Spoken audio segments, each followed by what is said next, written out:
오늘 아침 우리에게 주시는 하나님의 은혜의 말씀은 욥기 26장 1절에서 14절까지의 말씀입니다. 다 같이 봉독하겠습니다. 욥이 대답하여 가로되 내가 힘없는 자를 참 잘 도왔구나. 기력 없는 팔을 참 잘 구원하였구나. 지혜 없는 자를 참 잘 가르쳤구나. 큰 지식을 참 잘 나타내었구나. 내가 누구를 향하여 말을 내었느냐. 위신이 내게서 나왔느냐. 음령들이 큰 물과 수족 밑에서 떠나니 하나님 앞에는 음부도 드러나며 멸망의 웅덩이도 가리움이 없음이니라. 그는 북편 하늘을 허공에 펴시며 땅을 공간에 다시며 물을 빽빽한 구름에 싸시나 그 밑에 구름이 찢어지지 아니하느니라. 그는 자기의 보좌 앞을 가리우시고 자기 구름으로 그 위에 펴시며 수면의 경계를 그으셨으되 빛과 어두움의 지경까지 한정을 세우셨느니라. 그가 꾸짖으신 즉 하늘 기둥이 떨며 놀라느니라. 그는 권능으로 바다를 흉용케 하시며 지혜로 라합을 쳐서 파하시며 그 신으로 하늘을 단장하시며 손으로 날랜 뱀을 찌르시나니 이런 것은 그 행사의 시작점이요 우리가 그에게 대하여 들은 것도 심히 세미한 소리뿐이니라. 그 큰 능력의 우레야 누가 능히 측량하랴. 아멘. 오늘 1절부터 14절까지 중에서 주제가 되는 절은 어디라고 생각하십니까? 몇 절이요? 13절. 13절이라고 하셨어요? 독특하시네요. 13절 아닌 것 같은데. 14절이라고 보여지죠? 14절이 아니겠습니까? 14절 우리 다시 한번 읽을까요? 이런 것은 그 행사의 시작점이요 우리가 그에게 대하여 들은 것도 심히 세미한 소리뿐이니라. 그 큰 능력의 우레야 누가 능히 측량하랴. 14절에 모든 주제가 함축적으로 있다고 보여집니다. 네, 오늘 그 욥의 연설은 9번째 연설입니다. 이 연설은 앞에 있는 25장 1절부터 6절까지 굉장히 짧은 연설이 있었죠. 빌닷의 연설. 빌닷의 연설과 오늘 그 욥의 9번째 연설은 밀접하게 연관이 있습니다. 그래서 빌닷의 연설 6절밖에 되지 않기 때문에 다시 한번 읽어봤으면 좋겠습니다. 25장입니다. 수아 사람 빌닷이 대답하여 가로되 하나님은 권능과 위엄을 가지셨고 지극히 높은 곳에서 화평을 베푸시느니라. 그 군대를 어찌 계수할 수 있으랴. 그 광명의 비춤을 입지 않은 자가 누구랴. 그런즉 하나님 앞에서 사람이 어찌 의롭다 하며 부녀에게서 난 자가 어찌 깨끗하다 하랴. 하나님의 눈에는 달이라도 명랑치 못하고 별도 깨끗이 못하거든 하물며 벌레인 사람 구더기인 인생이랴. 여기에서 이 6절을 그대로 연결시켜서 26장 6절로 5절로 한번 연결을 해보면요. 하물며 벌레인 사람 구더기인 인생이랴. 음령들이 큰 물과 수정 밑에서 떠나니 하나님 앞에는 음부도 드러내며 멸망의 웅덩이도 가리움이 없음이니라. 쭉 해서 25장의 빌닷의 연설과 26장의 욥의 연설 5절부터 14절을 많은 학자들이 이것은 욥의 연설이 아니라 빌닷의 연설이라고 주장하고 있습니다. 동일하게 지금 빌닷의 연설도 하나님의 주권에 대해서 25장 2절을 보시면 하나님의 권능과 위엄을 가지셨고 하나님의 주권에 대해서 전 우주적인 하나님의 주권에 대해서 25장 빌닷의 연설도 말하고 있고 26장에서 욥의 연설도 사실상은 동일한 하나님의 주권을 이야기하고 있다는 것이죠. 그래서 많은 학자들이 이건 욥의 연설이 아니라 내용적으로 볼 때 빌닷의 연설이고 이것이 성경이 편집되는 과정에서 잘못 로케이션 된 것이다. 이렇게 주장합니다. 저는 그런 주장을 도저히 받아들일 수가 없습니다. 만약에 그렇게 문체라든가 내용에 따라서 성경을 뒤죽박죽으로 이건 여기에 붙여야 되고 이건 저기에 붙여야 되고 이거는 예수님이 한 말이고 이건 후대 성경 기자가 예수님의 입에다가 그 말씀을 붙인 것이다. 이런 식으로 성경을 학자들이 임의적으로 재단하고 하는 일들은 저는 도저히 받아들일 수가 없습니다. 이해가 안 되는 부분이 있을 수밖에 없습니다. 그러면 그것은 그냥 우리가 알지 못하는 영역으로 남겨놓고 또 성령님께서 우리에게 조명해 주실 것을 위해서 기도해야지 얄팍한 생각으로 이것은 사도 바울이 쓴 것이 아니라 다른 사람이 쓴 것이라든가 저는 그런 식의 논리로 내가 이해할 수 있는 범주 내에서 성경을 그냥 갖다 이렇게 붙이고 이리 붙이고 저리 붙이고 모자이크하는 방식으로 해결하는 것을 도저히 받아들일 수가 없습니다. 제가 지금 그 욥기에 대해서 보고 있는 책들도 그 NIGOT라는 책입니다. 그 책은 우리 번역으로 아직 번역되어 있지 않는 책이고 제가 또 하나 참고한 책 중에서 WBC라는 책도 있습니다. 근데 두 책 다 26장 5절부터 제일 마지막 부분을 욥의 연설로 보지 않고 있는 것이죠. 성경의 권위를 크게 훼손하고 있는 학자들이 굉장히 많다는 것입니다. 이것을 우리가 분별해야 되는 것입니다.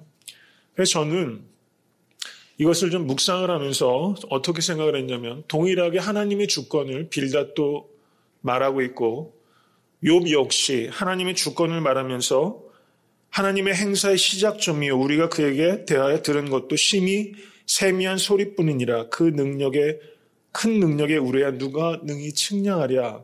동일한 주제를 말했는데 차이점이 무엇일까? 욥의 이야기는 하나님의 주권을 찬양하면서 자신에게도 하나님께서 무엇이든지 하실 수 있다. 하나님의 주권, 하나님의 자유가 있으시기 때문에 내가 지금 닥치는 고난도 하나님께서 주실 수 있다. 하나님께서는 주권이 있으시다. 무엇이든지 작정하시는 대로 나에게 하실 수 있으시다. 욥은 지금 하나님의 주권을 이야기하면서 자신에게 닥친 고난이 하나님의 징계가 아니라 하나님의 자유다. 이렇게 이야기하는 게 욥의 관점입니다. 근데 빌닷의 관점은 하나님의 주권을 이야기하면서 욥에게 지금 닥친 고난이 징계로 하나님께서 주신 것이다. 이렇게 본다는 것이죠. 두 사람이 다 하나님의 주권을 이야기하지만 욥의 문제를 해석하는 데 있어서 욥은 하나님의 주권적인 자유라는 측면에서 이해하는 것이고 빌닷은 하나님의 주권적인 징계로 이해한다는 것입니다. 이런 차이점이 있다는 것이죠. 언어적으로는 동일하게 두 사람이 하나님의 주권을 이야기하고 있지만 한 사람은 전혀 잘못되게 적용하고 있는 것이고 한 사람은 바르게 적용하고 있다는 데서 차이점이 있다. 그렇기 때문에 5절부터 14절의 내용을 굳이 빌닷의 연설로 옮겨놔서 성경의 권위를 훼손하는 방식으로 그렇게 이해하는 것은 적절치 못하다. 매우 온당치 못하다. 저는 그렇게 판단하는 것입니다. 여러분들도 그런 잘못된 가르침에 미혹되지 않고 성경의 권위를 훼손하는 여한 얘기에도 아무리 그것이 합리적으로 들린다 할지라도 그런 것을 따라가지 않도록 주의하시기 바랍니다. 모르면 그냥 모르는 것으로 남겨두시고 기도하시고 성령께서 인도해 주실 것을 구하는 그런 태도가 바른 것이고 그런 기도가 쌓이고 지혜가 쌓이면 우리가 몰랐던 것들도 하나님께서 알려주실 것을 믿으실 수 있게 되기를 바랍니다. 오늘 본문에서 아까 잘 말씀해 주셨던 것처럼 주제는 14절에 요약되어 있다고 말할 수 있습니다. 그런데 5절 말씀을 한번 보시겠습니다. 5절 말씀을 보시면 음령들이라는 말이 있는데 참 어려운 말입니다. 죽은 자입니다. 죽은 자. 음령들이 큰 물과 수족 밑에서 떠나니 이거는 고대 사람들이 갖고 있는 어떤 우주관을 반영하고 있는 것입니다. 5절부터 14절까지의 중요한 로케이션을 보면은 6절을 보시면 음부, 멸망의 웅덩이, 7절을 보시면 하늘, 허공, 땅이라는 로케이션이 있습니다. 그러므로 이런 로케이션은 어디를 말하는 겁니까? 가장 높은 곳에서부터 가장 깊은 곳까지 하나님께서 모든 것들을 아시고 다스리신다는 그런 것을 말하는 것입니다. 하나님께서 하늘은 다스리시는데 음부는 다스리지 않으시는 것이 아니라 하늘도 다스리시고 음부도 다스리신다는 뜻입니다. 이것은 하나님께서는 여기서는 역사하시는데 저기서는 역사하지 않으신다는 뜻이 아니라 하나님께서는 여기서도 역사하시고 저기에서도 역사하시고 온 우주에 편만하셔서 하나님께서 다스리지 아니하시는 것은 어느 곳도 없다는 것을 말하고 있다는 것입니다. 이것을 인정하실 수 있는 여러분과 제가 될 수 있기를 바랍니다. 하나님께서 통치하지 아니하시는 곳은 한 곳도 없다는 것입니다. 하나님께서는 이와 같이 모든 공간을 다스리실 뿐만 아니라 모든 시간을 다스리고 계십니다. 하나님은 여러분 개인의 삶의 과거를 다스리셨고 현재를 다스리셨고 계시며 또한 미래를 다스릴 것이라는 것을 믿으시기 바랍니다. 하나님의 통치는 인류 역사 전체를 관통하는 하나님의 통치인 것입니다.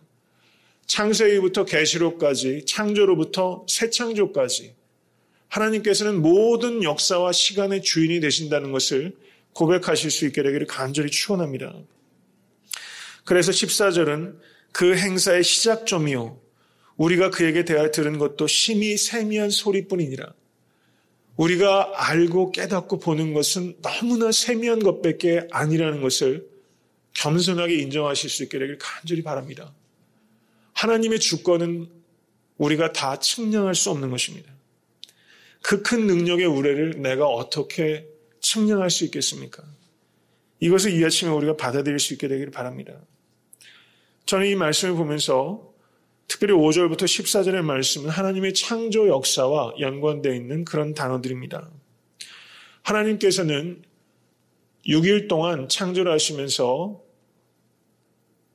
인간 창조 전에는 온 피조 세계를 지으시면서 그때 느낌은 하나님께서 아주 근사하게 무대 장치를 만들고 계신 것 같아요. 무대 감독처럼 하나님께서 모든 공간과 거기를 채우시고 하늘의 별과 달들 그리고 바닷속의 생물들, 땅의 동물들, 식물들을 다 창조하신 후에 마지막에는 유독 인간만의 흙으로 빚으셔서 그 무대 위에 주인공으로 올려놓으신 겁니다.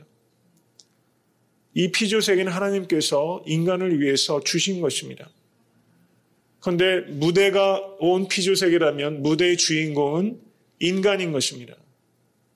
하나님께서 무대의 주인공으로 올라서지 않으셨어요. 그런데 하나님께서는 무대 뒤에서 역사하고 계신 것입니다. 하나님께서 이 모든 스토리의 디렉터가 되는 것입니다. 무대 위에서 여러 가지 스토리들이 비극도 있고 희극도 있고 울 일도 있고 웃을 일도 있고 뒹굴 일도 있고 기뻐 뛰면서 춤출 일도 있지만 우리는 그 모든 스토리를 그저 우리의 배역만 할 뿐이지만 무대 뒤에 계신 보이지 않는 것 같지만 가장 강력한 힘으로 다스리신 하나님께서는 그 모든 스토리를 만들어 가신다는 것이죠. 그 무대 뒤에서 역사하신 하나님의 손을 신뢰하시는 여러분과 제가 될 수 있게 되길 간절히 바랍니다. 많은 신학자들이 하나님께서 sovereignty of God, 하나님의 주권을 우리가 인정한다면 인간의 책임과 하나님의 주권은 어떻게 조화될 것인가? 이 부분은 쉬운 일은 아닙니다. 하나님의 절대적인 주권을 인정하면 마치 인간은 로봇과 같이 생각이 될 때가 있기 때문입니다. 그런데 그렇지 않다는 것이죠. 우리가 좋은 영화 한 편을 만들래도 좋은 디렉터가 있어야 되고 좋은 액터가 있어야 되는 것입니다. 좋은 액터를 만난 디렉터 얼마나 행복하겠습니까? 연기를 하는 사람도 좋은 디렉터, 그 디렉터가 하는 거라면 대본도 안 받아보고서 믿는다고 이렇게 얘기하고 캐스팅 약속하고 이러지 않습니까? 여러분께서 하나님께서 마음껏 쓰실 수 있는 좋은 액터가 되시기를, 액트리스가 되시기를 간절히 축원합니다. 우리에게 하나님과 같은 디렉터가 있다는 것을 기뻐하실 수 있게 되기를 간절히 바랍니다. 우리가 인생을 살아가면서 인생은 수수께끼입니다. 여러분 높은 산에 한번 올라보셨습니까? 우리가 경험할 수 있는 높은 산이라는 게 고작해야 한라산, 설악산, 지리산 이 정도 경험하지 않습니까? 혹시 그 정상에 다 올라가 보셨나요? 천왕봉 올라가 보셨어요? 대청봉 올라가 보셨습니까? 한번 올라가 보시기 바랍니다. 어디가 더 좋으세요? 그 정도 높이 한 2,000m 조금 못 되는 높이의 산도 밑에서 이렇게 올라갈 때와 조금 올라가다 보면 기후가 많이 변합니다. 그것도 급변하더라고요. 산을 올라갈 때도 한 걸음 한 걸음 가서 정상에 올라가게 되는 것입니다. 하나님의 주권을 우리가 헤아릴 수 없다는 뜻입니다. 그런데 우리 인간에게 주어진 책임은 그 한 걸음을 책임 있게 걸어가라는 것입니다. 하나님께서는 이렇게 뚝 떼어가지고 정상에 올려놓는 방식으로 역사하지 않으신다는 것입니다. 여러분께서 지금 통과하고 계시는 모든 삶의 정황들, 다 이해가 되지 않는 그 모든 고난들을 보시면서 마치 짙은 안개 속을 차를 가지고 운전할 때 도저히 운전하지 못할 것 같은데 또 앞으로 가다 보면 그만큼 시야가 열려서 가는 것처럼 하나님의 주권은 그렇게 역사하신다는 것입니다.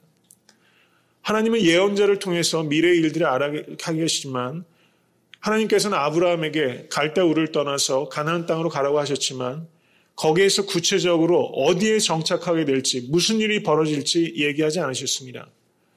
왜냐하면 다 얘기해 놓으면 손에 모든 교과서를 다 습득하고 있는 학생이 선생님의 말에 귀 기울일 수 없습니다. 다 안다면 믿음의 관계라는 형성되지 않습니다. 예언이라는 것은 처음부터 끝까지 시시콜콜 다 아는 게 예언이 아닙니다. 성경 말씀이 예언이라는 것을 믿으실 수 있게 되기를 간절히 바랍니다. 한 걸음 한 걸음 가는 것입니다. 그래야지만 인격적인 관계가 이루어진다는 것이죠. 우리가 다만 믿는 것은 그저 짙은 안개를 뚫고서 차를 앞으로 몰고서 조금씩 나가는 것처럼 하나님의 주권은 우리는 미래를 알지 못하지만 미래를 주관하시는 분은 오직 하나님이심을 알기 때문에 그러면 하나님 오늘 내가 한 걸음 내딛겠습니다. 이것이 하나님의 주권을 신뢰하는 인간의 책임 있는 행동이라는 것입니다. 그 큰 능력의 우레야 누가 능히 측량하랴. 그러나 하나님께서 나의 미래, 인류 역사의 미래를 주관하고 계신 것을 믿습니다. 그래서 제가 오늘 하루를 의미 있게 한 걸음을 떼겠습니다. 이 결단을 하실 수 있게 되기를 간절히 축원합니다. 여러분의 질병 가운데서 실수와 실패 가운데서 그 끝을 우리는 다 알지 못하지만 그 끝에 하나님께서 계시다는 것을 믿으시고 오늘 하루의 삶을 믿음으로 걸어가시는 여러분과 제가 될 수 있게 되기를 간절히 축원합니다. 여러분의 삶의 정황들 속에서 혹시 하나님의 주권이 인정하지 못하고 계시는 부분들이 있습니까? 바로 그 부분에도 하나님께서 다스리고 계시다는 것을 믿고 또 내려놓는 그런 아침 될 수 있기를 간절히 바랍니다.